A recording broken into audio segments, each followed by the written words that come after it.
চাচা, পয়েন্ট টেবিলের কী খবর এখন? চাচা, মিরপুর মাঠটা তো সাজানো কেন? আমার রংপুর কমনে হালার পোহালা তোকে কেমনে বুঝেও বরিশালিয়ারা যে চালাকি করছো।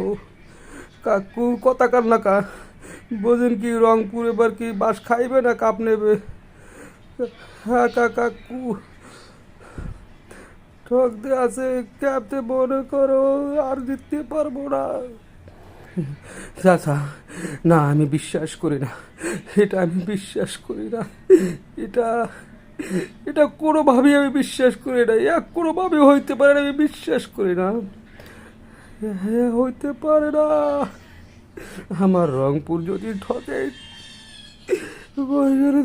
আজ ভাঙ্গে বলাম সব স্টেডিয়াম, আজ রাখবো না, আজগো গ্যালারি সব ভাঙ্গে গেলাম, আজগো বেলারি ভাঙ্গে গেলাম। এ কি লেগে